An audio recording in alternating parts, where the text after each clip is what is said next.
She grew up beside the king who learned far too early how to wear a crown. He loved her in silence and hurt her out of fear of admitting it.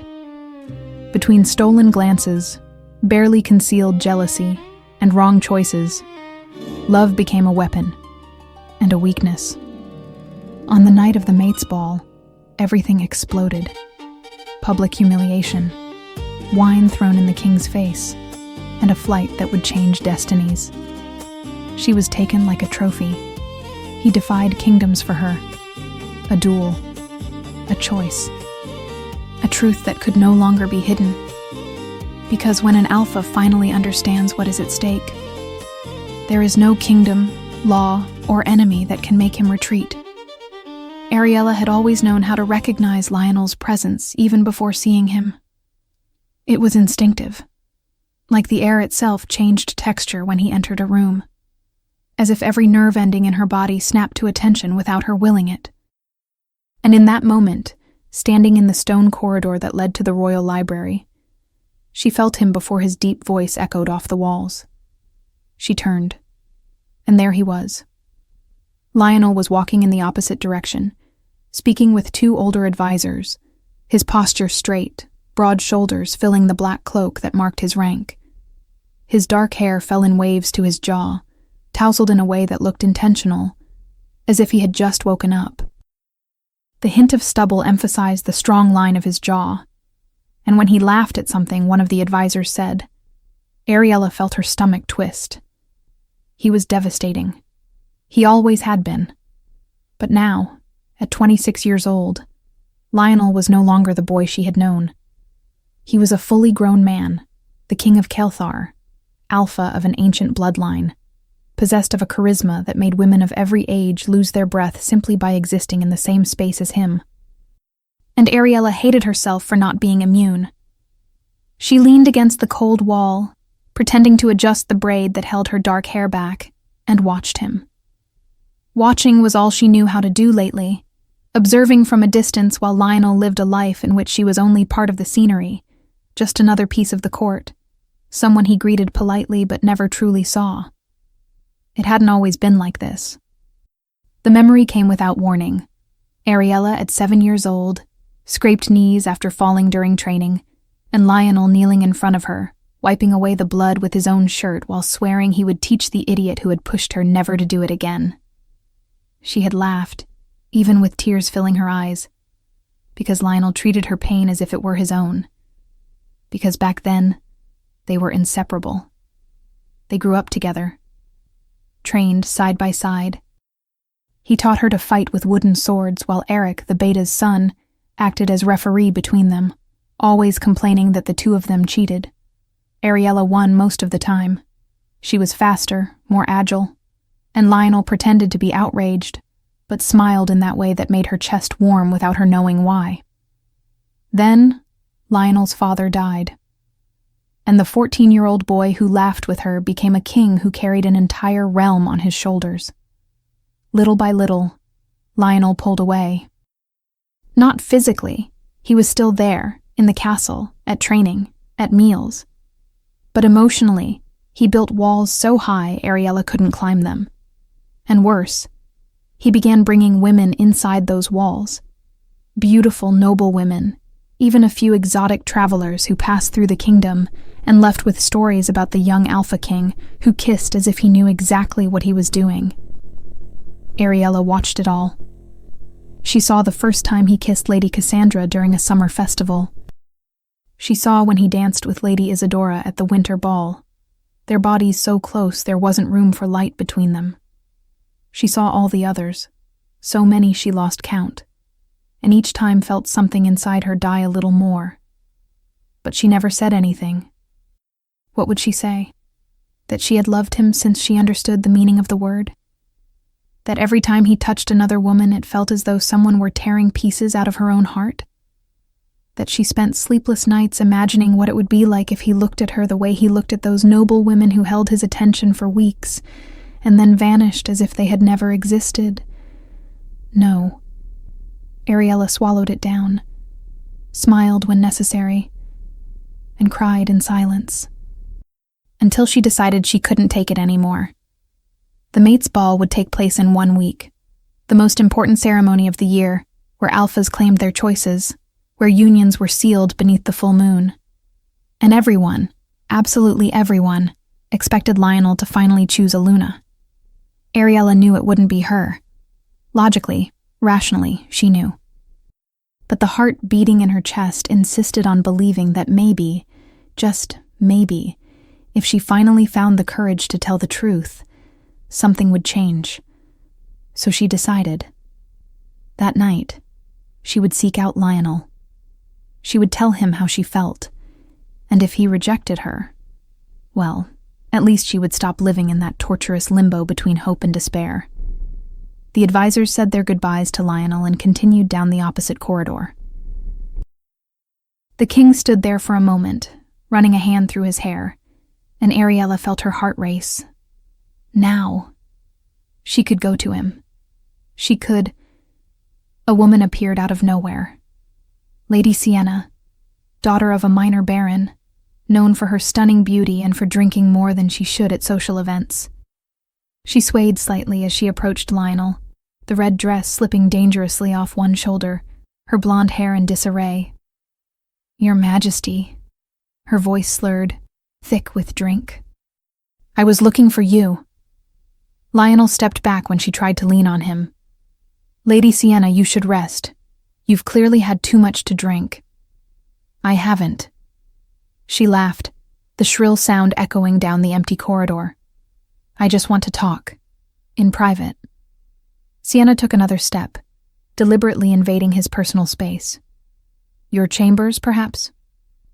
Ariella felt her blood run cold. Lionel frowned, clearly uncomfortable. "My chambers are not appropriate.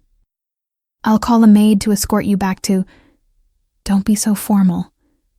Sienna ran a hand over his chest, her fingers tracing the line of his pectorals through the fabric. "And I know you enjoy female company." Ariella should have turned away. She should have left before witnessing something that would destroy her. But her feet wouldn't move. She remained frozen, watching the scene unfold like a witness to an accident she couldn't prevent.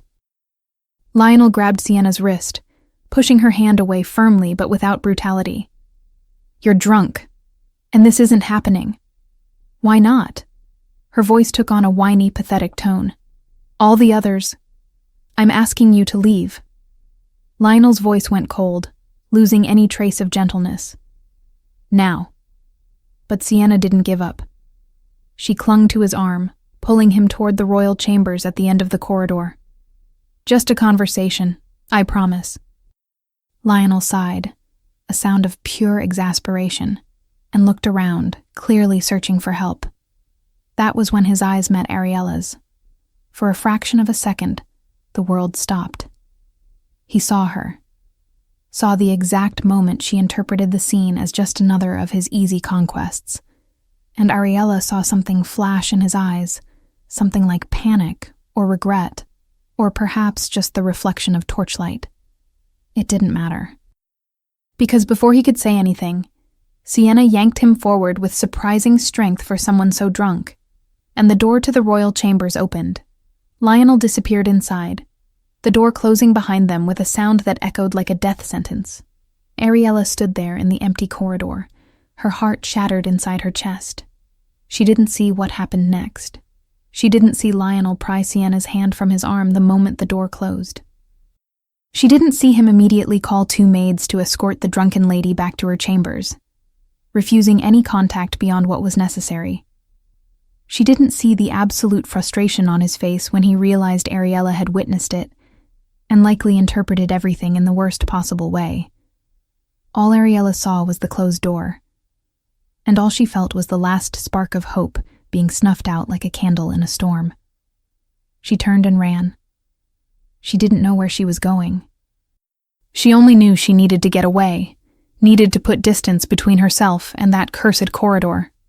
She ended up in the inner gardens, the same place where she used to train as a child. Ariella collapsed onto one of the stone benches, her hands shaking, her breathing uneven. She didn't cry, because if she started, she knew she wouldn't be able to stop. "Ariella?" The gentle voice made her lift her head. Eric stood a few paces away, his expression worried. He wore training clothes, leather trousers and a simple shirt, and held 2 wooden swords he was probably returning to the armory. He was handsome in his own way. Short-cut blonde hair, green eyes that always seemed to see past the masks people wore, an easy smile that put everyone at ease.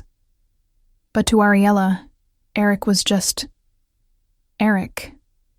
The brother she never had, the friend who knew all her secrets. "I'm such a fool," she said, her voice weak. Eric dropped the swords and sat beside her without hesitation. What happened? Ariella told him about her decision to confess, about Lady Sienna, about the door closing and hope dying. The words poured out, years of frustration finally finding a voice, and Eric listened in silence. When she finished, he wrapped an arm around her shoulders, a fraternal, comforting gesture, and Ariella leaned her head against his shoulder, finally allowing herself to cry. "Sometimes he does stupid things," Eric said softly. "Things that make no sense at all. But deep down, I think he's more lost than any of us." Ariella sobbed against his shoulder. "It doesn't matter how lost he is. It doesn't matter anymore." Eric didn't answer. He only tightened his arm around her shoulders, like he would for a sister, and let her cry. Neither of them noticed the figure standing in the shadows of the corridor that led to the gardens. Lionel saw them from afar. 2 silhouettes in the gardens. Eric with his arm around Ariella, leaning against the beta's shoulder. So close, so comfortable. He didn't see the tears, didn't see the pain written across her face. He only saw the intimacy, the trust, the jealousy he had smothered for years burned like acid in his veins. It wasn't the first time he'd seen them together. Ariella and Eric had been close since childhood. He knew that, accepted it, or thought he had. But seeing her like that, in another man's arms, while Lionel was only a few steps away, unable to be the one she turned to, Lionel turned on his heel and left before he could do something stupid. Before he could march over there and demand answers he might not want to hear. Guilt burned. Burned because he knew, somewhere buried beneath layers of pride and denial, that he had done everything wrong. The other women, the flirting, the calculated kisses always timed for when he knew she was watching. At first, it had been defense, a way to protect himself from feeling too much for someone he believed would never see him as more than a childhood friend. Then it became a pathetic strategy to provoke jealousy, to make Ariella react, to force her to show she cared. And she never did. Or he never noticed. Lionel punched the wall hard enough to crack the stone. Blood ran down his fingers, but the physical pain was nothing compared to the one consuming his chest. He was good with swords, good at ruling, good at battle strategies and political agreements. But at understanding hearts, at understanding women, at understanding her, he was a complete fool. Most of those women, he hadn't even truly touched them. He only created the illusion. Let Ariella believe there was something when there was nothing. Because the first time he saw a flicker of emotion in her eyes, when he danced with Lady Isadora and Ariella looked away too quickly, it hooked him. Hooked him on trying to draw reactions from her, on making her feel something, anything. But now he knew the truth he had always refused to see. Ariella never wanted him, not the way he wanted her. She loved Eric, she always had. The days that followed were tense. Ariella avoided Lionel. Not overtly. She still greeted him when they crossed paths in the corridors. But there was a new distance, a wall she had built that he couldn't cross. And Lionel watched. Watched when she laughed at something Eric said. Watched when the two of them walked together through the gardens.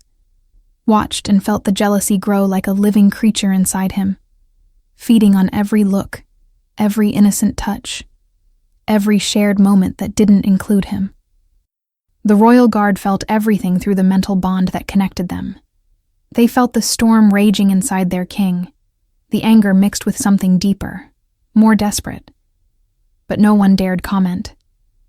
Not when Lionel was like that. Dangerous, unpredictable, teetering on the edge of control. The mates' ball drew closer. 3 days, 2 days, 1 day. And then, on the afternoon before the ceremony, everything exploded. Ariella was in the library, searching for a book on ancient traditions, any excuse to occupy her mind and not think about Lionel. When the door closed behind her with a final sound, her heart skipped a beat. Lionel stood in the doorway, blocking the exit. He wore simple clothes, a black shirt with the sleeves rolled up to his elbows, riding trousers, worn boots. His hair was more disheveled than usual, as if he had run his hands through it 1,000 times, and the expression on his face was something between fury and desperation. "We need to talk," he said, his voice rougher than usual. Ariella clutched the book to her chest like a shield. "We have nothing to talk about." "We do." Lionel took a step toward her. "I'm busy." "Put the book down, Ariella." It wasn't a request, it was an order. And the part of her trained to respect royal authority almost obeyed. But the wounded part, the part that had bled in silence for years, refused to yield. "You don't command me." Something dangerous flashed in Lionel's eyes. "Don't I?" He took another step, closing the distance until he was too close, deliberately invading her personal space. "Then why have you been avoiding me for a week?" "I'm not avoiding you." "You are." His voice dropped, more intense. "You barely look at me. Barely speak to me. And every time I look for you, Eric is there." Ariella felt anger rise in her throat. "Jealous, Your Majesty?" Lionel moved closer still, erasing any remaining space between them, his face inches from hers, his voice lowering into something dangerous. "Yes, Ariella." The words came slow and deliberate, laden with a sharp sarcasm that didn't match the intensity burning in his eyes. "I'm insanely jealous." He said it as if it were a joke. But the way his jaw tightened, the way his breath came uneven, the way his entire body vibrated with contained tension, everything betrayed the truth. Ariella felt her heart race, but anger followed close behind. "Jealous?" She let out a humorless laugh. "You have no right to be jealous of anything." "I know." Lionel took another step, pinning her completely against the bookshelf, his hands braced on either side of her head. "I know I don't. But does that change anything?" "Of course it does." The words came out sharp, heavy with years of hurt. "You've never truly cared about anyone. You were too busy enjoying yourself with every woman at court." Something dangerous gleamed in Lionel's eyes. "Watch what you say." But Ariella didn't back down. On the contrary, she lifted her chin in defiance. "Why? Afraid of the truth?" She laughed bitterly. "You don't even have a type. Anyone will do." Lionel's jaw clenched violently. He was angry. She could see it in the tension of his neck muscles, in the way his hands curled into fists against the wood of the shelf. But there was something else, too. Something that almost looked like enjoyment.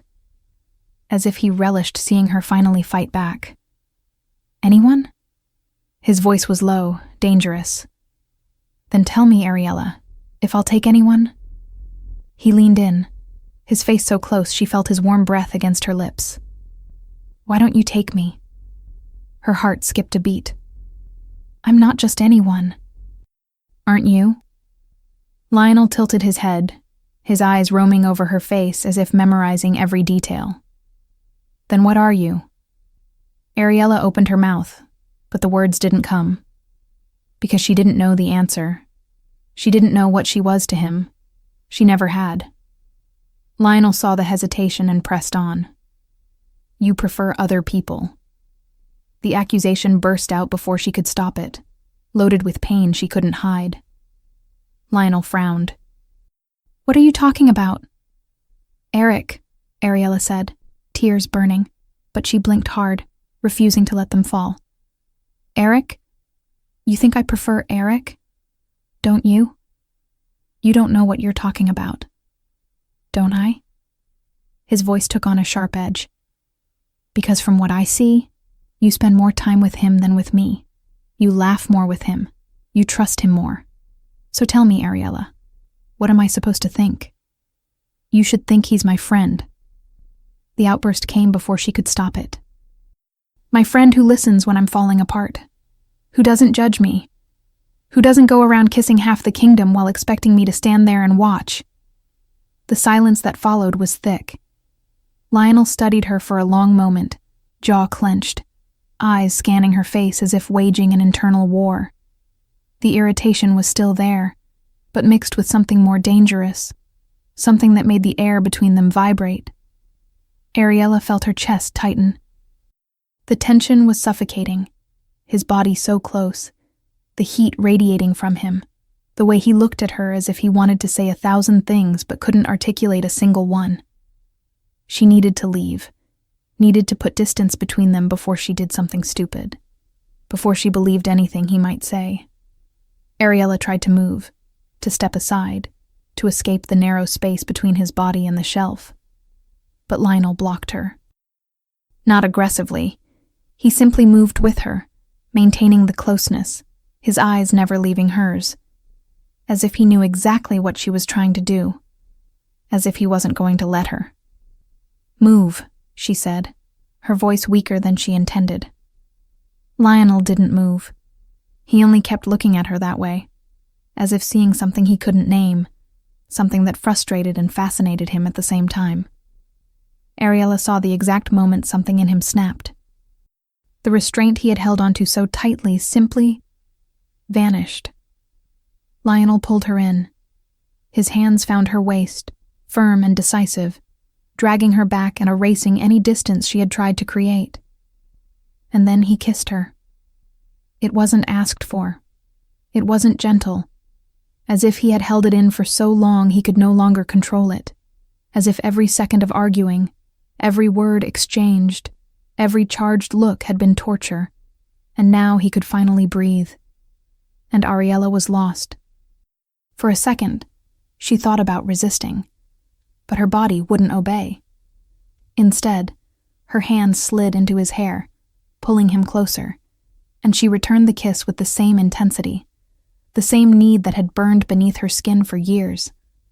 Lionel growled against her mouth, a low, guttural sound that sent every nerve ending in her body alight.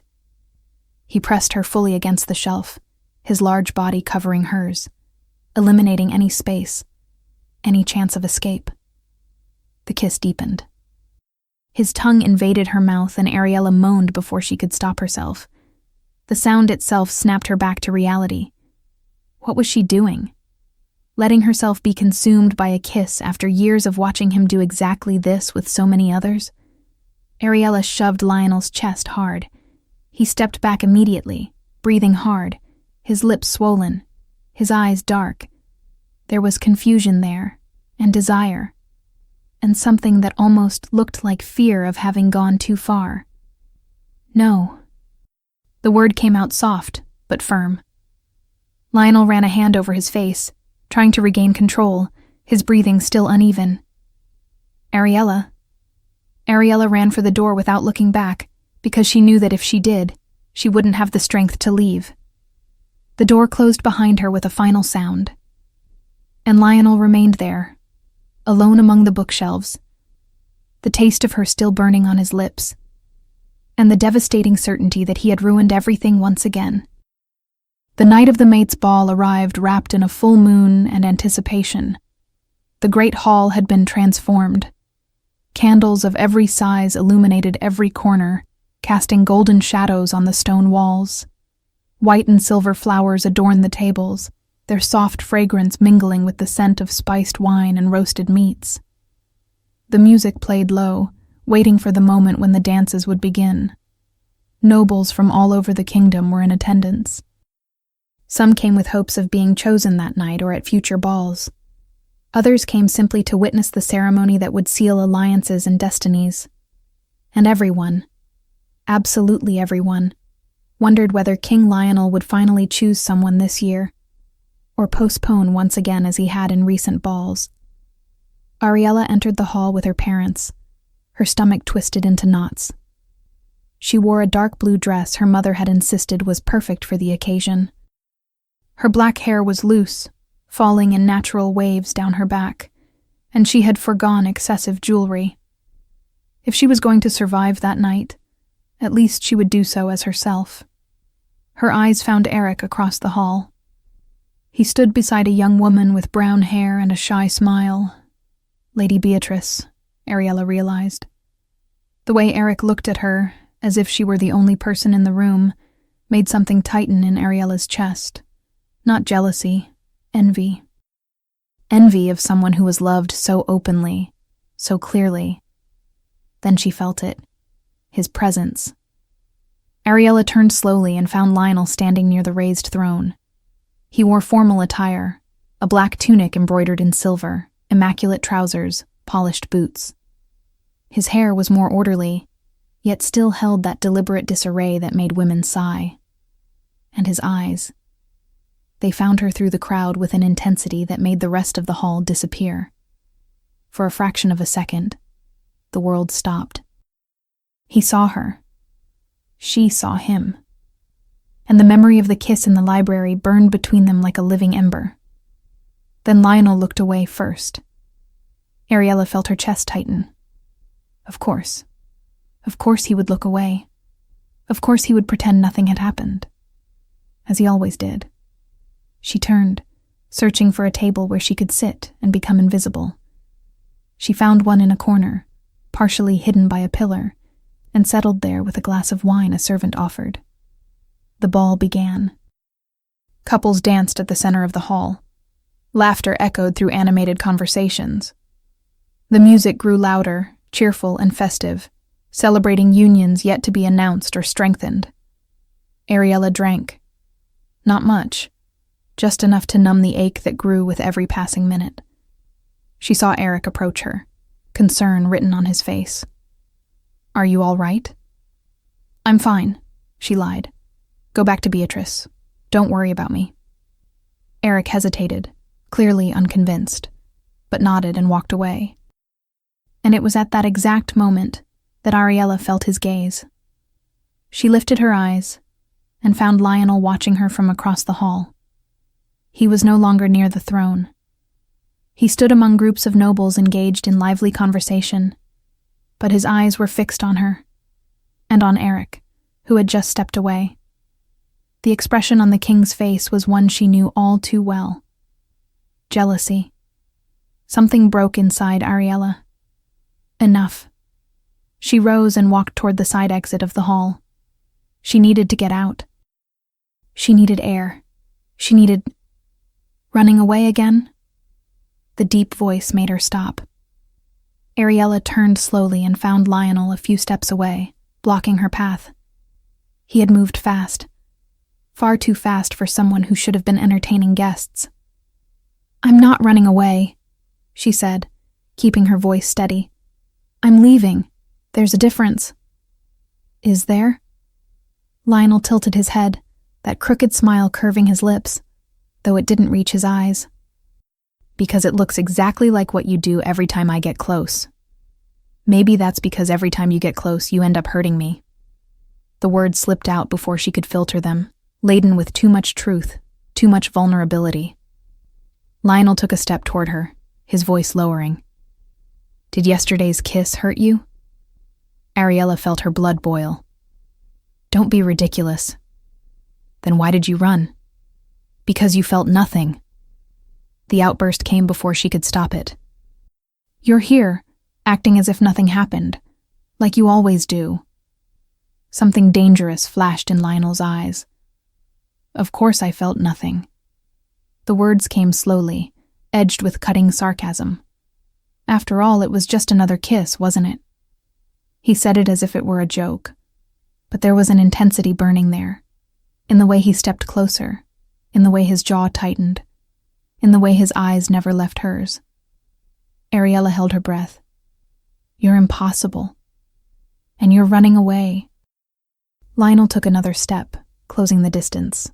Again. I'm avoiding. She lifted her chin in defiance, avoiding making the same mistake twice.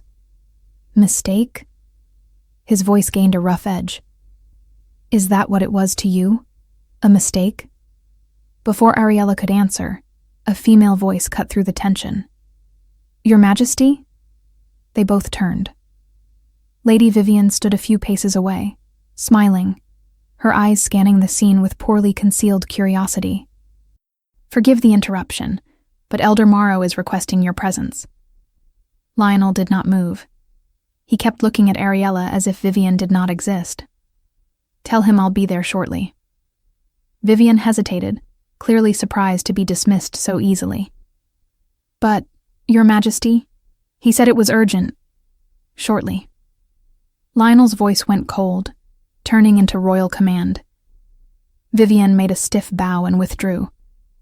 When they were alone again, or as alone as possible in a crowded hall, Lionel focused all his attention back on Ariella.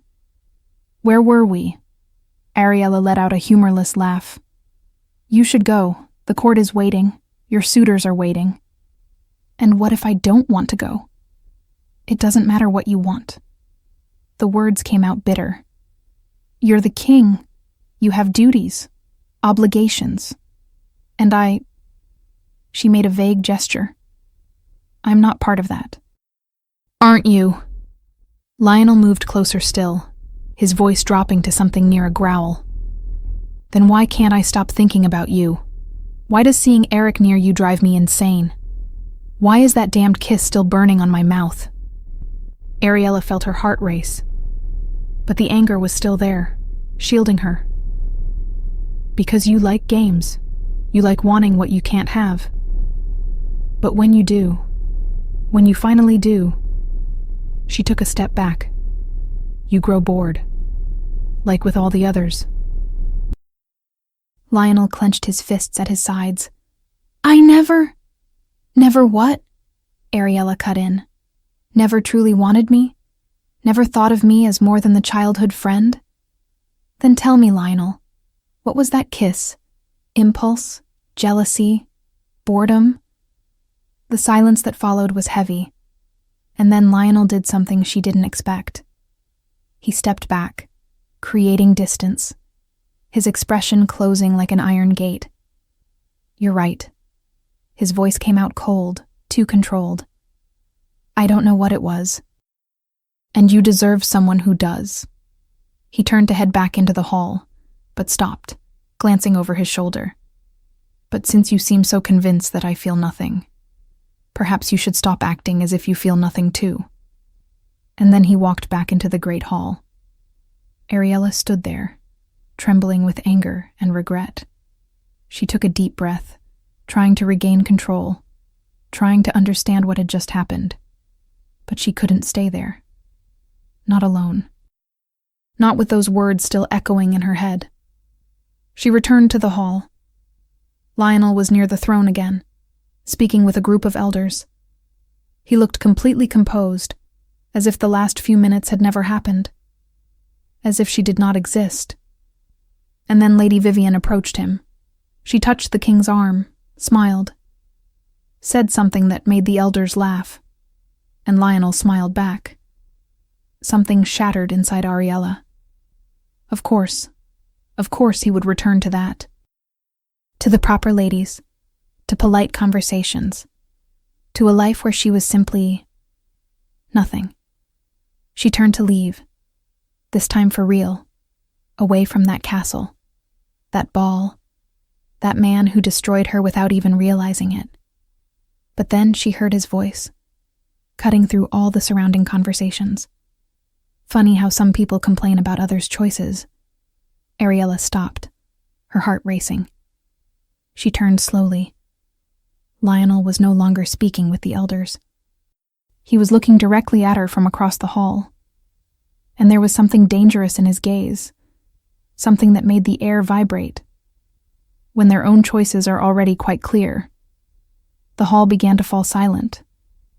Conversations died one by one as people realized something was happening. Ariella felt her blood run cold. He continued, his voice edged with something sharp that cut deeper than any blade. Perhaps I should stop being criticized for dancing with whom I dance. His eyes never left hers.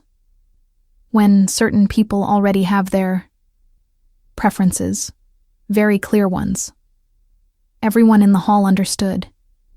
He was saying that she was the hypocrite, that she complained about him being with other women while she herself had already chosen someone. Eric. He was twisting the situation, making her look foolish, naive, as if she were foolish enough to demand fidelity when she herself offered none. The humiliation burned hotter than any anger she had ever felt. Ariella crossed the hall with determined steps. She did not run. She did not flee. She walked as if she were the only person there, ignoring the whispers beginning to erupt, ignoring the stares, ignoring everything except the fury consuming every inch of her body. She stopped in front of Lionel.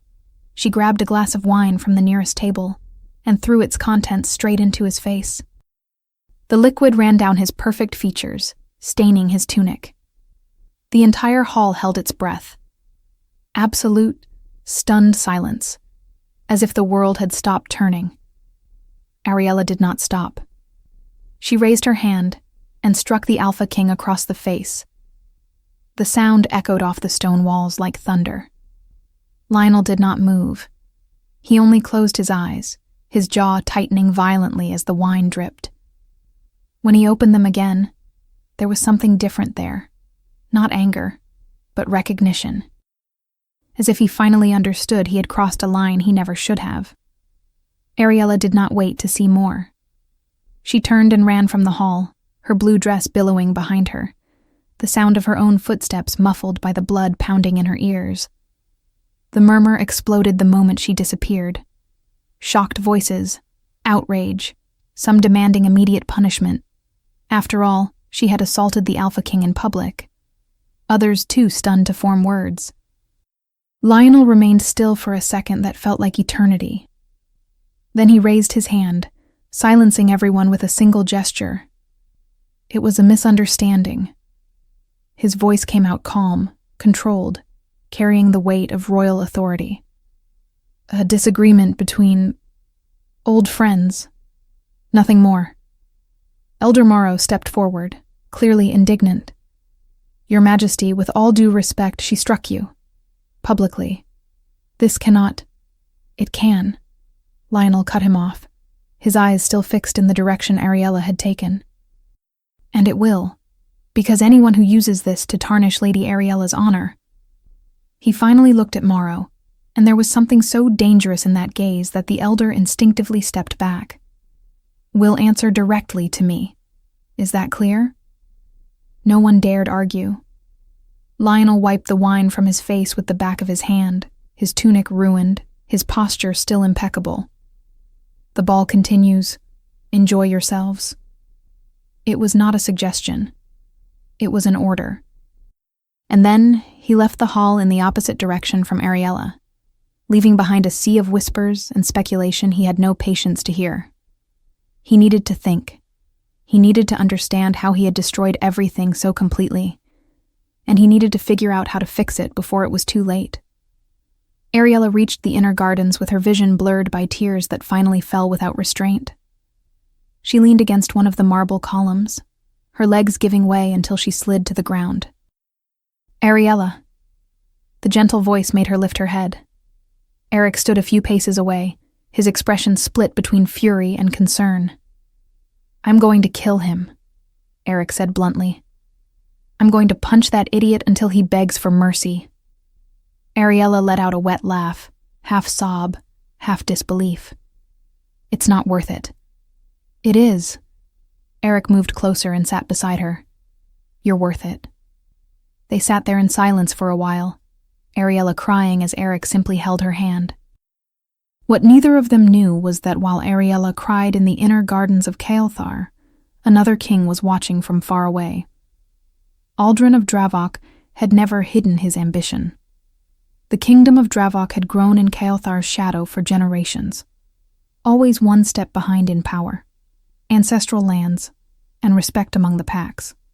And Aldrin, unlike his predecessors, refused to accept being second. In recent months, small provocations had tested the borders. Unclaimed ambushes, calculated attacks, clear signs that someone was searching for weaknesses in the armor of the young Alpha King. Lionel knew this. He was prepared for territorial war, for political disputes, for anything Aldrin might throw at Kael'thar. What he did not know was that the weakness had already been identified, and it had nothing to do with borders. Spies had been moving through Kael'thar Castle for months, disguised as merchants during festivals, temporary servants during major events, even visiting nobles no one questioned. And all of them reported the same observation to Aldrin. The Alpha King, so controlled in public, lost that control when one particular lady was involved. Ariella. Hair black as a moonless night, eyes of an impossible violet, almost ethereal, unlike any other she-wolf in the kingdom. A different, striking beauty, impossible to ignore. And most importantly, the only person who made Lionel react. The spies reported everything. The way the king watched her even while feigning indifference. How he tensed when she spoke with the beta. How his self-control cracked. Small fractures. Almost imperceptible. But enough for someone who knew what to look for. Aldrin received each report with growing satisfaction. He did not need to invade Kael'thar with armies. He simply needed to rip away the one thing that truly mattered. And that night, the night of the Mates' Ball, when the Alpha King himself publicly humiliated the lady, Aldrin finally had the opportunity he had been waiting for. Men were already positioned, infiltrated among servants, temporary guards, even among the guests, just waiting for the signal. When Ariella ran from the hall, alone, vulnerable, emotionally shattered, the signal was given. Lionel did not return to the ball. He wandered the castle corridors without direction, his tunic still stained with wine, Ariella's slap still burning on his face more than it should have. It was not physical pain. It was the certainty that he had crossed a line he had no right to cross. He ended up on one of the balconies overlooking the inner gardens, and that was when he saw them. Ariella sat on the ground, leaning against a marble column, and even from a distance he could see her shoulders shaking, crying. Eric was beside her, holding her hand, his posture protective. The jealousy returned like a tsunami. Rationale? No. But Lionel was beyond logic, beyond control. He turned and left before he did something worse than he already had. He entered a side room and punched the oak table hard enough to crack the wood. The door opened. Eric entered, closing it behind him. "We need to talk," Eric said, his voice controlled but edged with something dangerous. Lionel did not turn. "Leave." "No." "I said leave, Eric." "And I said no." Eric stepped forward. "You just humiliated the woman who loves you in front of the entire kingdom. So yes, we're going to talk." Lionel spun so fast that Eric nearly stepped back. "The woman who loves me?" His voice came out in a growl. "She doesn't love me. She loves you, and you know it." Eric blinked, confused. "What are you talking about?" "Don't pretend." Lionel advanced, every step loaded with tension. "I've seen you, in the gardens, yesterday. Today, always. She cries on your shoulder, laughs with you, trusts you, and you..." His voice faltered. "You are everything I should be for her." Eric shook his head, something between disbelief and anger flashing in his eyes. "You are a fool. Careful." "No, Lionel, you are a complete fool." Eric stepped forward, invading the king's space without fear. "Ariella cries on my shoulder because you destroy her. She laughs with me because I don't make her feel invisible. And she trusts me because I pay attention to her." You're in love with her, Lionel spat. You always have been. I love Beatrice. The shout echoed through the room. Eric was breathing hard, fists clenched, years of frustration finally spilling over. I love Beatrice. I've been with her for months, and Ariella is my friend, my sister. Nothing more. It never was anything more. Lionel opened his mouth, but no words came. Eric continued, his voice lowering but gaining cutting intensity. But you were so busy protecting yourself, so blinded by pride and jealousy that you missed the obvious. He stepped closer. Ariella has always been crazy about you, since childhood, since always. And you destroyed that. You destroyed her. She never showed it, because you never gave her a reason. Eric shoved Lionel's chest with both hands. You paraded other women in front of her expecting what? That she would beg? Compete? Lionel did not step back. He stood there, absorbing the words like physical blows. She loves you. Eric shoved him again. And you're so blind you can't see it. Lionel grabbed Eric's wrists before he could shove him a third time. Don't touch me. Then hit me. Eric did not retreat. Go on. Hit me. Because that's easier than admitting you're wrong, isn't it? For a second, Lionel almost did. Almost let the rage win. His muscles tensed, the wolf inside him snarling, demanding release. But then Eric's words finally pierced the barrier of pride. Ariella has always been crazy about you. Lionel released the beta's wrists, stepping back as if burned. She never said. Because she was afraid. Eric ran a hand through his hair, exhausted. Afraid of being rejected. Afraid of being just another one. And you proved her right. The silence that followed was devastating. Lionel sank into the chair behind the table, his hands covering his face. All the anger, all the jealousy, all the pride that had sustained him for years collapsed at once. I am a complete idiot. Finally, something we agree on. Lionel lifted his eyes, and Eric saw something he rarely did, genuine vulnerability. How do I fix this? Eric sighed, some of the anger draining away.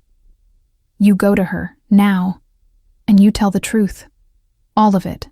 No games, no pride, just honesty. Lionel nodded, already rising. That was when the door burst open. A guard from the night patrol rushed in, face pale, breathing ragged. Your Majesty, Lady Ariella.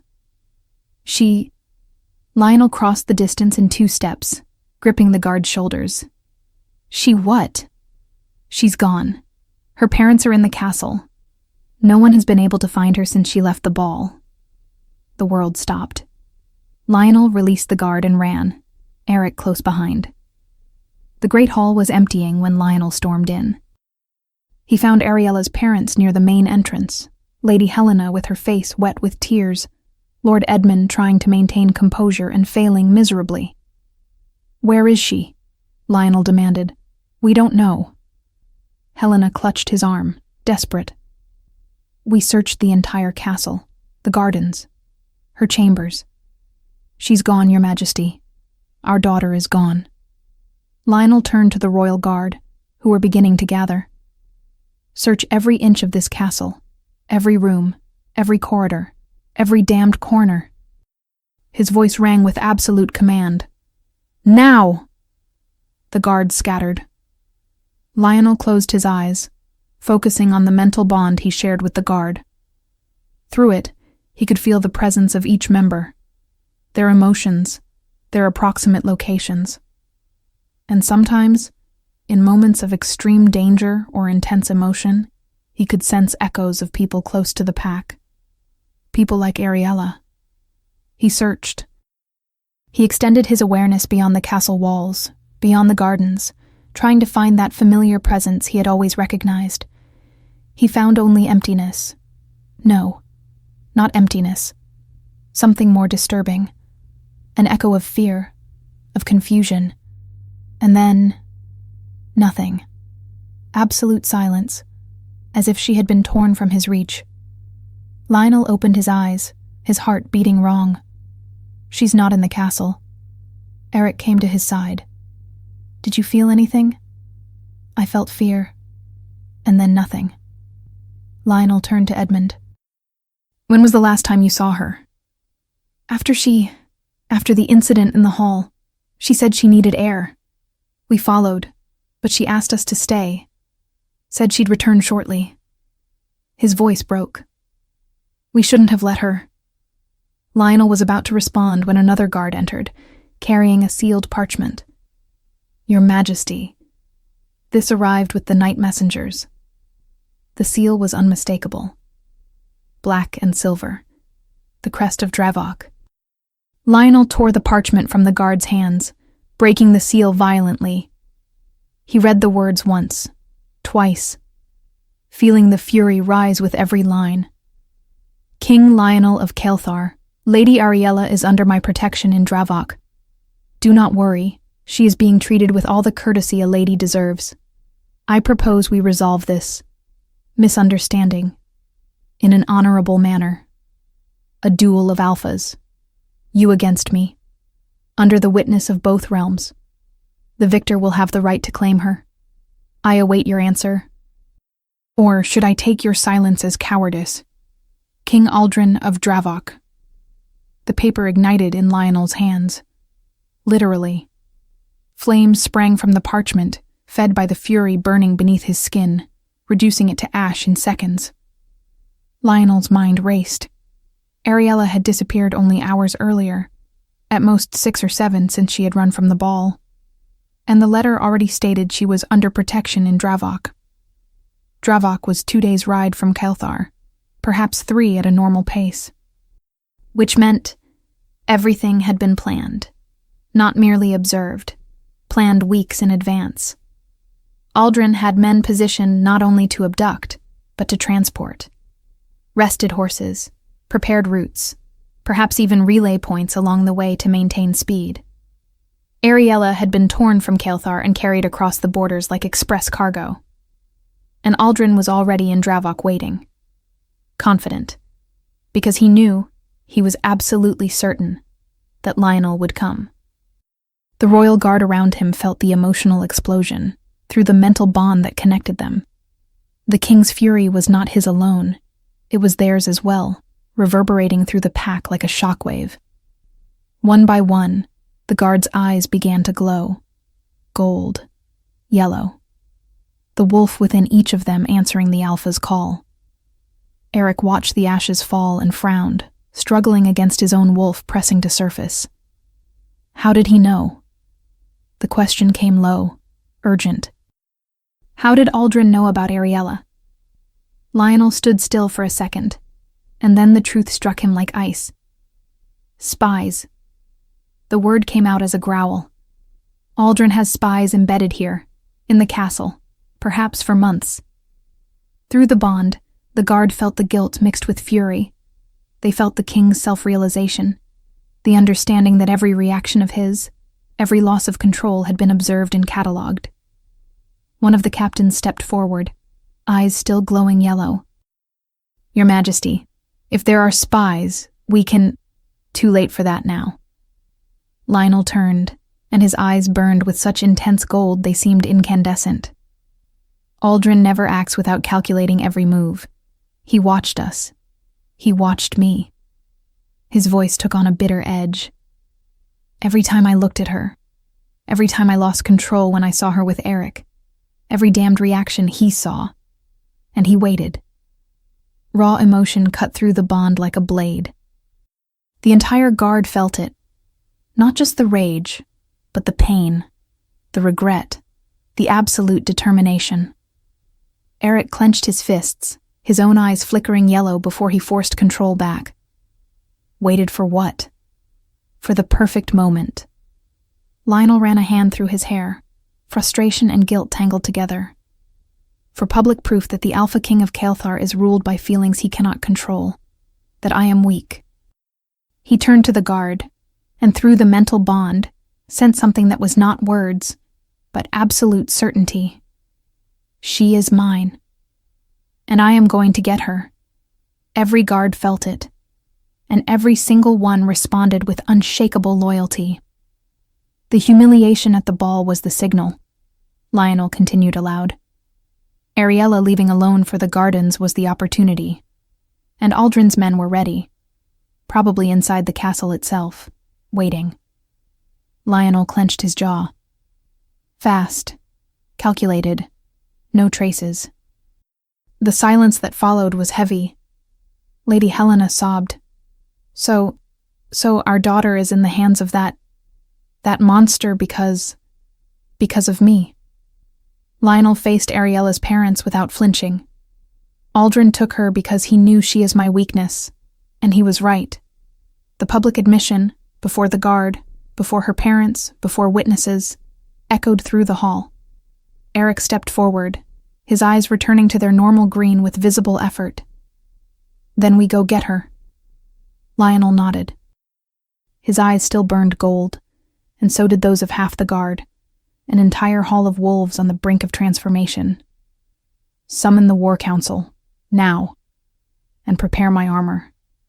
He looked at Eric, then at the entire guard, and through the bond sent a single emotion, lethal determination. Aloud, the promise came out as a growl. Aldrin wants a spectacle, I'll give him one. But on my terms, and when I'm finished. He did not need to finish. The promise rippled through the pack. And every wolf there, Royal Guard, Beta, warriors, felt the same thing. Aldrin of Dravok would regret ever laying a hand on the Alpha's woman. The War Council meeting was quick and to the point. Lionel laid out the terms.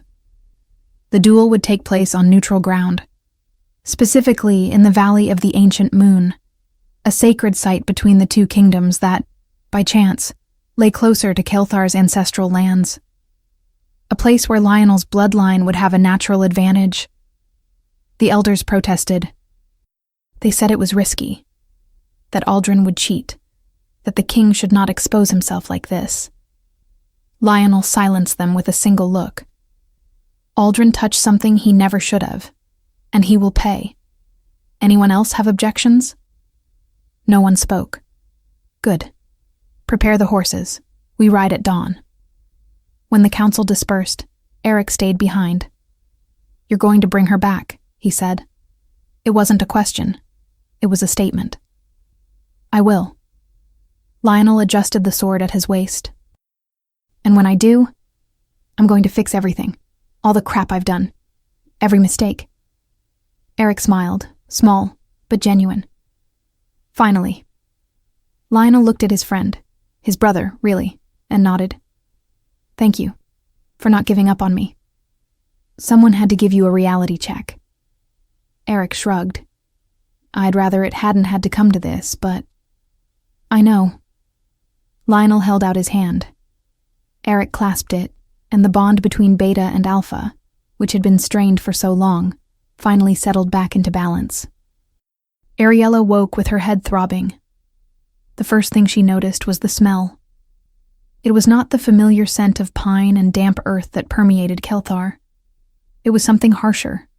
Ash, iron, and something that made her wolf instinctively recoil.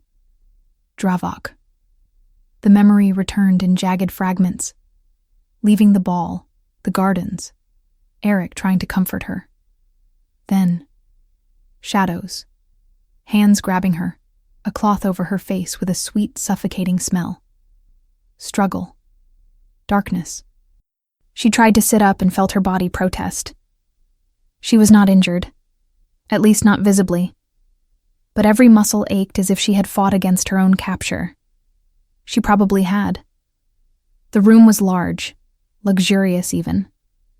Dark stone walls, heavy curtains blocking the outside light. A bed she had awakened in that was far too big, far too comfortable for a prisoner. But the locked door on the far side of the room made one thing clear. No matter how gilded the cage, it was still a prison. Ariella stood, testing her legs, and walked to the window. She pulled back the curtains, and the light of dawn flooded the space. Outside lay a training courtyard. Guards patrolled. Black and silver banners fluttered in the wind. The crest of Dravok. Her stomach twisted. The door opened without warning. Ariella turned, her posture instinctively defensive. A man entered. Tall, broad-shouldered, brown hair cut short in a military style. He wore combat attire, reinforced black leather, knee-high boots, and carried the presence of someone accustomed to being obeyed. His eyes were dark gray, cold, calculating. Aldrin.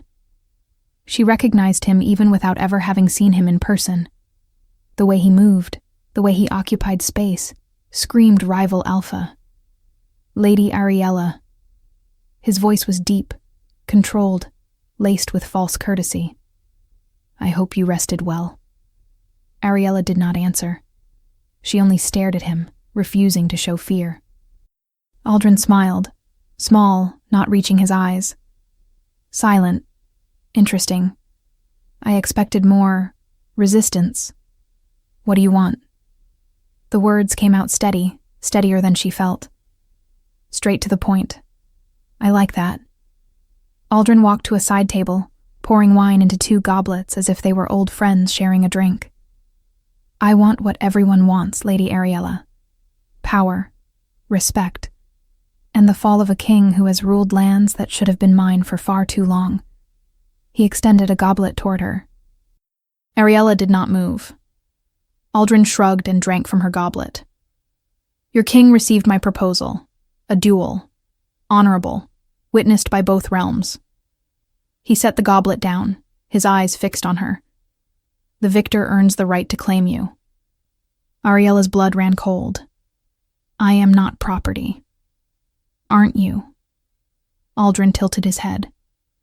Then why did Lionel allow my men to take you so easily? Why did he not protect you? The pain cut deep, but Ariella bit her tongue. Aldrin continued, seizing the opening. He humiliated you before all of Kelthar, suggested that you were, what? Unfaithful, unworthy. His smile widened. And now he expects me to believe he will come rescue you? That he will risk everything for someone he publicly diminished? He will come. The words slipped out before Ariella could stop them. You sound very certain of that. I am. Aldrin laughed, a humorless sound. Admirable, blind loyalty, or perhaps foolish hope. He stepped closer, each stride deliberate. Let me spare you the suffering, Lady Ariella. Get used to it. I am stronger than Lionel, older, more experienced, more willing to do whatever is necessary to win. Ariella lifted her chin. You underestimate him. Something dangerous flashed in Aldrin's eyes. Do I underestimate? He stopped a few paces from her. Or do you overestimate? Tell me, Lady Ariella, after everything he has done, after years of ignoring you, of flirting with other women while expecting you to bleed in silence, why do you still believe in him? Because I love him, the inner voice screamed. But Ariella swallowed the words. Because I know him, and you do not. Aldrin studied her for a long moment. Perhaps you do. Perhaps you do not. He turned back toward the door, stopping at the threshold. But knowledge does not change facts. And the fact is that I have my safeguards.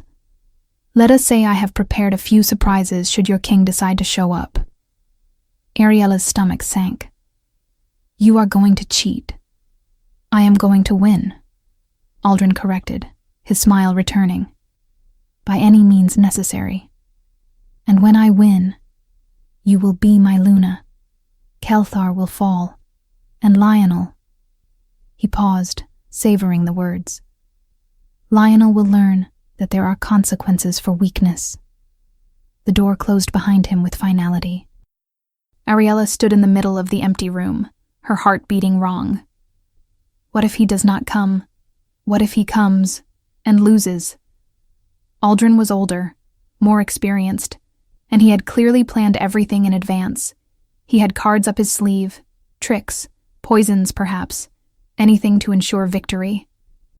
But then another voice echoed in her mind. The voice of the 7-year-old girl who had watched Lionel plan training strategies 3 steps ahead, who had seen him defeat larger opponents with intelligence rather than brute force. Lionel is clever. If Aldrin has a card up his sleeve, then he must have one too. Lionel rode without stopping.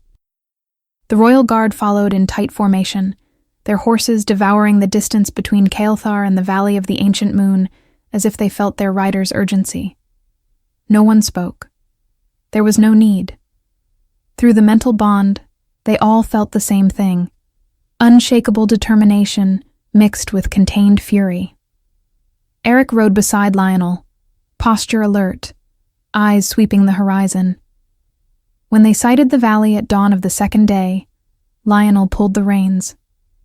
The Valley of the Ancient Moon stretched before them, a natural depression between mountains, ringed by ancient stones marked with symbols of packs long extinct. By tradition, it was neutral territory, but Lionel knew every inch of that place. His father had brought him there as a child, taught him about the roots of the bloodline, about how the land recognized alpha blood. If Aldrin wanted spectacle, he would have it. But on the stage Lionel had chosen. The arena was set when Lionel arrived. Wooden stakes marked the combat circle. Witnesses from both realms positioned themselves on opposite sides. Kael'thar to the north, Dravok to the south. Elders dressed in ceremonial cloaks occupied a raised platform, ready to judge and ensure the ancient rules were followed.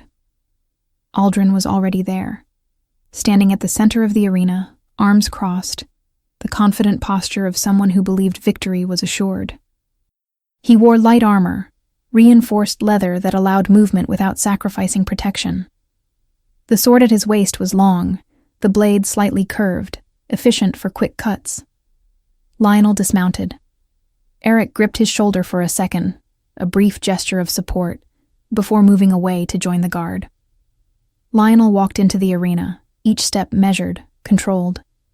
He wore similar armor to Aldrin's, but his sword was straight, heavier. Forged from Kael'thar steel, balanced for strength and precision. The 2 kings faced each other at the center of the circle.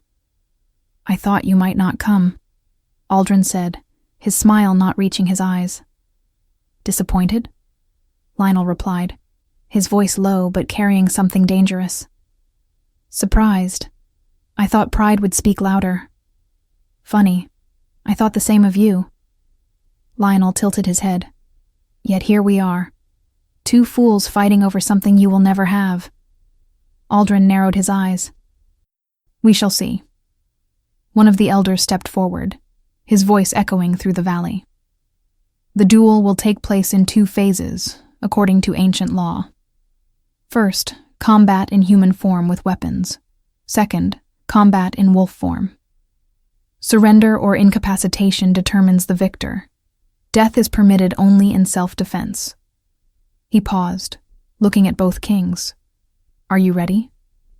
Both nodded. The elder raised his hand, then let it fall. "Begin!" Aldrin attacked first. Fast, precise. The blade cutting the air in a deadly arc aimed at Lionel's neck. Lionel blocked, the clash of metal echoing through the valley. The force of the impact reverberated up his arms, but he held firm. Aldrin retreated, spun, struck again, this time aiming for the ribs. Lionel dodged, countered with a horizontal slash that Aldrin blocked at the last second. They separated, circling, assessing. The crowd watched in tense silence. Aldrin smiled. "You are slower than I expected." Lionel did not respond. He only studied his opponent, searching for patterns, weaknesses. The fight resumed. Aldrin was good. Lionel acknowledged that. Every movement was calculated, every attack purposeful. He wasted no energy. He did not expose himself unnecessarily. But there was something. Lionel blocked another strike and felt it. A strange tingling where Aldrin's blade had grazed his arm moments earlier. It was not a deep cut, just a scratch. But the sensation was wrong. poison. The realization hit like a punch. He is cheating. Poison on the blade. Lionel retreated, creating distance, analyzing. The tingling began to spread. It was not lethal, at least not immediately, but it was draining strength, making movements heavier, reflexes slower. Aldrin noticed the change and pressed forward, exploiting it. His blade found Lionel's shoulder, another shallow cut. More poison. Lionel felt his body respond poorly. His legs wavered, his vision darkened at the edges. The Kael'thar crowd tensed. Through the bond, the guard felt what was happening, and outrage burned among them. But they could not intervene. The rules were clear. Aldrin smiled, confidence growing. Do you feel it, Lionel? It is subtle. It does not kill. It only weakens. Enough. Lionel staggered, leaning on his sword like a crutch. Outwardly, he looked defeated. Inwardly, the thought came clear as crystal. But I would not be so foolish as to come here without a card of my own. Lionel knew something Aldrin did not. He knew that the valley was not merely neutral. It was sacred to Kael'thar's bloodline. That the marked stones responded to ancestral blood. That the land itself strengthened wolves who carried the mark of the ancient alphas in their veins. And he had chosen that place for exactly that reason. Aldrin advanced, blade raised for the final strike. Surrender. Spare yourself the humiliation. Lionel lifted his eyes, and they burned gold. There is still another phase. The elder, seeing the human combat had reached its limit, raised his hand. First phase concluded. Prepare for transformation. Aldrin stepped back, irritated that he had not finished it, but confident, because Lionel was weak, poisoned, and weak wolves did not win duels. Lionel straightened, ignoring pain, fatigue, the poison burning through his veins, and began to transform. The change was never easy. Bones broke and reformed, muscles expanded, skin gave way to fur black as night. The senses exploded, hearing amplified, scent catching every nuance, vision capturing movement no human could ever see.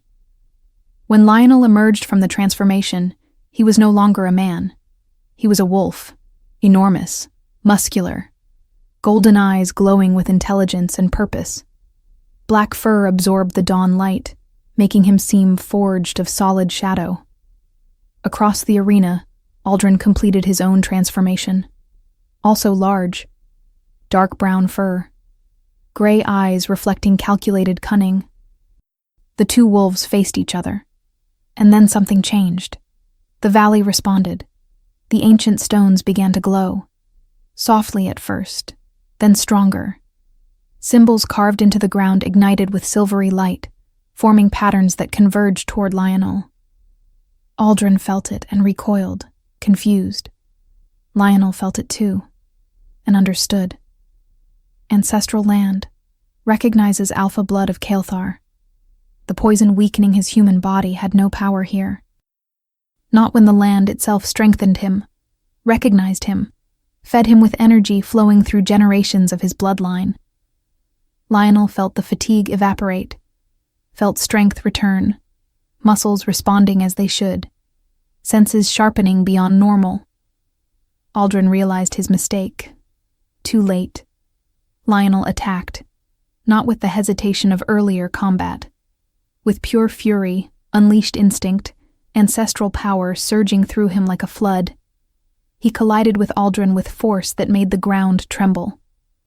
Fangs met fur and flesh, claws tore. The two wolves rolled across the ground in a whirlwind of violence, each seeking the other's throat, seeking the blow that would end the fight. But Lionel was faster now, stronger, fueled by the land his ancestors had walked, by the blood in his veins, by the determination of a man who finally understood what was at stake. Aldrin had expected a desperate king, ruled by emotion, easy to manipulate. He found an alpha on his own ancestral ground. Lionel found the opening. Aldrin tried to evade, but he was not fast enough. Lionel's fangs closed around his throat, not to kill, but to subdue. Pressure enough to cut off air, to force surrender. Aldrin struggled, tried to break free, but every movement only deepened Lionel's control. The crowd watched in absolute silence. Seconds dragged on. And then Aldrin stopped fighting. His body went slack. Submission. Lionel held for 3 more seconds, ensuring all saw, all understood, before releasing him. Aldrin collapsed to the ground, panting, defeated. Lionel stepped back, the transformation slowly reversing until he was human again, naked, covered in blood and sweat, but standing, victorious. The elder raised his voice. "The victor is Lionel, Alpha King of Kael'thar." The Kael'thar crowd erupted in roars of approval. Lionel ignored it. He only looked at Aldrin, still on the ground, still in wolf form, gray eyes burning with humiliation. "You touched what you should not have," Lionel said, his voice low but carrying so all could hear. "And now you will pay the price." Aldrin shifted back, dragging himself upright, one hand at his injured throat. "You won the duel. Do not change the rules." "I am changing nothing. I am merely reclaiming what is mine." Lionel stepped forward. "Lady Ariella will be returned to me, immediately. And you—" He leaned in, his voice dropping to something only Aldrin could hear.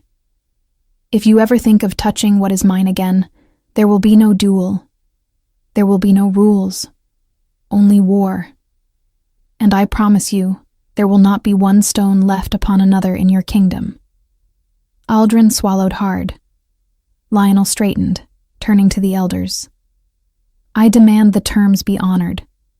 Lady Ariella is to be returned to Kael'thar. Now." The elders exchanged looks and nodded. One of them turned to the Dravok guards. "Bring the lady." Lionel waited. Eric approached, offering a cloak to cover his nudity. Lionel accepted it, wrapping the fabric around his waist, eyes fixed on the entrance to the Dravok encampment. Each second felt like an eternity. And then he saw her. Ariella, escorted by 2 guards, walking with her posture straight, head held high, refusing to look broken even after days in captivity. When her eyes met his across the distance, the entire world vanished. Lionel began to walk toward her. She stopped, the guards stepping back as they sensed the intensity in the victorious king's gaze. They stood there, separated by meters that felt like miles.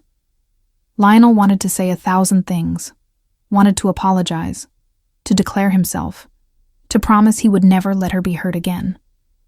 But the words did not come. He simply walked to her, closed the distance, and without asking permission, pulled her into an embrace. Ariella stiffened for a second, surprised, confused.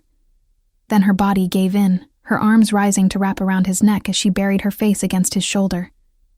And she cried. Not from fear, not from sorrow, from relief. Lionel held her as if she were the most precious thing in the world. Because she was. "I promise you," he whispered against her hair, too softly for anyone else to hear. "When we return, I will do this right. All of it. The way it should have been from the start." Ariella did not answer, but she tightened her hold. And for now, that was enough. The journey back to Kael'thar was quiet. Lionel rode beside Ariella, the royal guard forming a discreet escort around them. No one spoke much. There was no need. The victory was secured. Ariella was safe. And the rest would need to be resolved with words that had not yet been spoken. Ariella looked ahead at the road, her black hair tied in a simple braid, the dress she had worn to the ball, now dirty and wrinkled, replaced by traveling clothes the guard had brought. She looked tired, not only physically, but emotionally drained by everything that had happened over the past days. Lionel wanted to say something, anything. But every time he opened his mouth, the words died before they were born. It was Ariella who broke the silence. Thank you. Her voice was low. For coming to get me. Lionel turned to her, something tightening in his chest. You do not need to thank me. I know. She interrupted, still not looking at him. But still, thank you. The silence returned, but it was different now, less tense, more hopeful. Lionel took a deep breath. When we reach Kelthar, we need to talk. Truly. Without an audience. Without games. He paused. Just you and me. Ariella finally looked at him. Her violet eyes were tired, but there was something there, a spark of something he had not seen in a long time. Hope. She simply looked at him, and they kept riding. Kelthar received them in celebration. News of the victory had arrived before them. Swift messengers ensured the realm knew its king had won the duel, that Lady Ariella was safe, that Dravok had been humiliated. When they passed through the main gates, the people crowded the streets, shouting Lionel's name, throwing flowers, celebrating as if it were a festival. Lionel waved, maintaining his royal bearing, but his eyes searched for only one thing: Ariella's home. Her family's estate stood near the castle, an elegant construction of light stone with well-kept gardens, a sign of ancient noble lineage. When they stopped before the gate, Ariella's parents were already waiting. Lady Helena ran to her daughter before she even dismounted, pulling her into a desperate embrace, tears flowing freely. My girl, my girl. Lord Edmund gripped Lionel's shoulder, his voice thick. Thank you, Your Majesty. Thank you for bringing her back. Lionel only nodded, his throat too tight for words. He watched as Ariella was taken inside the house, embraced by her parents, finally safe. The rest of the day passed in a haze of duties. Lionel met with the council, recounted the details of the duel, made sure the borders were reinforced in case Dravok attempted retaliation. He received congratulations from nobles, listened to speeches about honor and victory, accepted it all with the patience a king was expected to have. But his mind was elsewhere. It was in violet eyes and black hair. It was in years wasted and words left unsaid. It was in a conversation that had to happen before any public claim could make sense. When night fell, Lionel dismissed everyone and left the castle. Alone. No guards. No escort. Just a man walking through Kelthar's quiet streets toward a house he had known since childhood. He stopped at the gate. The estate was still. Gardens washed in moonlight. Lionel took a deep breath and knocked. It was Lord Edmund who opened the door. He blinked, surprised to see the king there, alone, without ceremony. Your Majesty? I need to speak with Ariella. The words came out direct. Please. Edmund studied him for a long moment, then he nodded. She's in the back gardens. Lionel crossed through the house. He found her exactly where Edmund had said, sitting on a stone bench beneath an ancient tree, staring up at the star-filled sky. She wore a simple dress, her hair loose down her back in natural waves. She looked at peace, for the first time in days. Lionel stopped a few paces away, suddenly unsure. Ariella felt his presence and turned. Her eyes widened slightly. Lionel, may I join you? She hesitated, then nodded, shifting to make space on the bench. Lionel sat, keeping a respectful distance, his hands resting on his knees. Silence stretched between them. It was Ariella who spoke first. You shouldn't be here, without guards, without... I know. Lionel cut in gently. But I had to. I had to talk to you. He turned to face her. Just us. Ariella held her breath, something in his tone making her heart quicken. Lionel drew a deep breath. I ruined everything. The words came out raw, honest. From the start. From the moment my father died and I became king, I ruined everything between us. Ariella said nothing. She only waited. Lionel continued, the words flowing now that the dam had broken. I was afraid. afraid of feeling too much, afraid you'd never see me as anything beyond the boy you grew up with. So I built walls. I pretended I didn't care. I was with other women, hoping you would." He let out a humorless laugh. "Hoping you'd get jealous, that you'd react, that you'd show you cared." "I did," Ariella said, her voice trembling. Every time I looked away, every time I left early, every time I cried where you couldn't see." Lionel closed his eyes, the pain slicing deep. "I know. Now I know. And I hate myself for being so blind. So stupid." He opened his eyes, turning fully toward her. "Ariella, I spent years thinking you loved Eric. Years convinced I never had a chance. And when I finally saw the truth, I'd already made such a mess I didn't know how to fix it. Then why did you humiliate me at the ball?" The question came out low, but heavy with hurt. "Why did you say that in front of everyone?"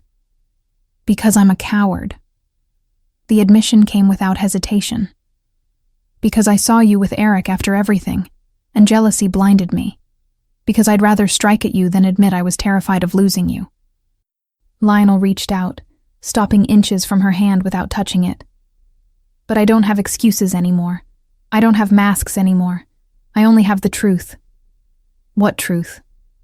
Lionel took her hand, gently, as if it were the most precious thing in the world. "That I love you. That I always have. Since we were children. Since the first time you smiled at me like I was just Lionel. Not the king. Always." His voice broke. "And I wasted years. Years when we could have been happy. Because I was too proud, too afraid to admit it." Tears slid down Ariella's face before she could stop them. "You hurt me," she said, her voice thin. "So many times. So many." "I know. And I'll spend the rest of my life trying to make it right. If you'll let me." Lionel squeezed her hand softly. "I'm not asking you to forgive me right now. I'm not asking you to forget. I'm only asking for a chance. A chance to prove I can be the man you deserve. Not the idiot king. Just me." Ariella looked at him through her tears, at the man she'd loved since she understood what the word meant, the man who had broken her and was now here, vulnerable, honest, exposed. "And Eric?" The question escaped before she could think. "He loves Beatrice, always has, and I was too blind to see it." Lionel let out a wet laugh. "He's my brother, my beta, and never, not once, has he looked at you the way I do." Ariella closed her eyes, processing. When she opened them, there was decision there. "If I give you this chance..." She paused. "Do you promise?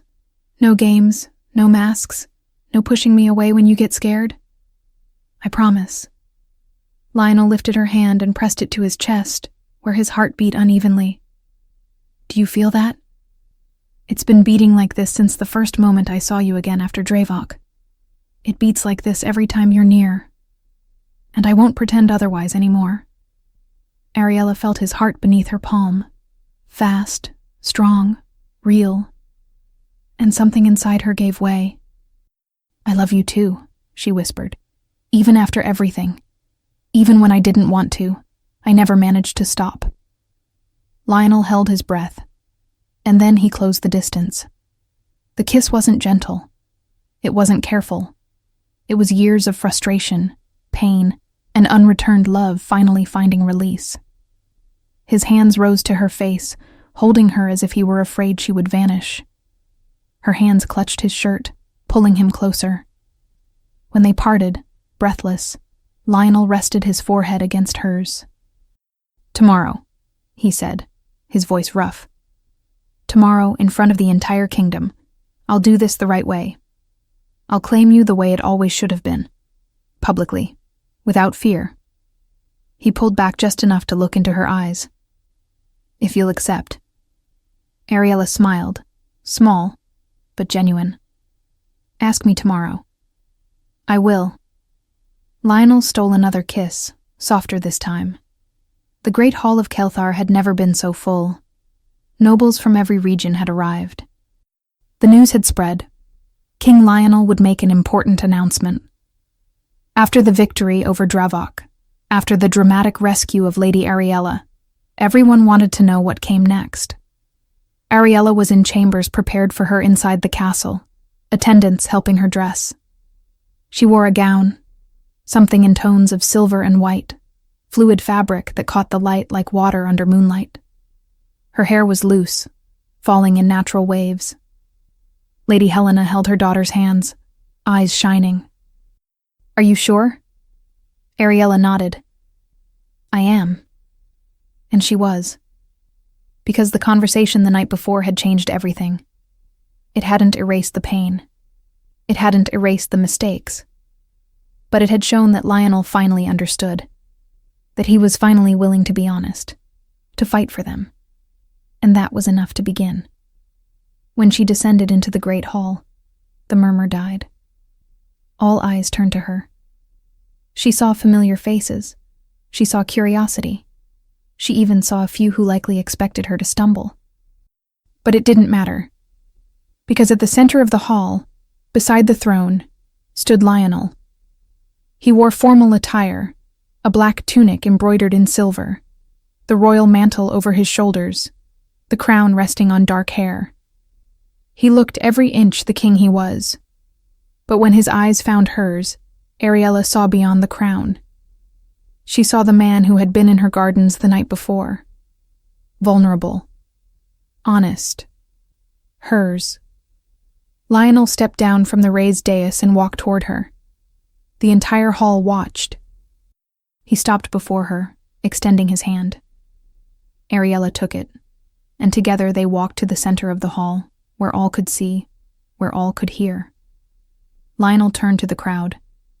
"Many of you know what has happened in recent days," he began, his voice clear, carrying royal authority. "You know of the duel. You know of Dravok. You know that Lady Ariella was taken, and that I brought her home." Murmurs of agreement rippled through the hall. Lionel continued. "But what many of you do not know is the full truth. The truth about why Aldrin chose her. Why he knew that touching her would be touching the only weakness I had." He paused, the weight of what came next evident. "Because I love her. I always have. And I spent years being too much of a coward to admit it." The silence was absolute. Lionel turned to Ariella, ignoring the hundreds of eyes fixed on them. "I made mistakes. Many. I hurt you in ways I cannot undo. I wasted time I will never get back." His voice dropped, growing intimate even with an audience. "But if you allow me, I will spend every day proving I've learned, that I've changed, that you are not weakness. You are strength. You are the reason I fight, the reason I won." He took both her hands, his posture shifting, no longer king, but man. "Ariella, before everyone here, I ask you, will you be my Luna? Not because tradition demands it, not because the kingdom expects it, but because I choose you, today, tomorrow, always." Tears were already streaming down Ariella's face. Everyone waited, and she smiled. "Yes." The word came out clear, firm, without hesitation. "Yes, Lionel, I accept." The hall erupted. Applause, shouts of celebration, roars of approval from the royal guard as they felt through the bond the king's absolute joy. But Lionel had eyes only for her. He pulled her into a kiss, not as fierce as the night before, but heavy with promise, with commitment, with something that was finally right.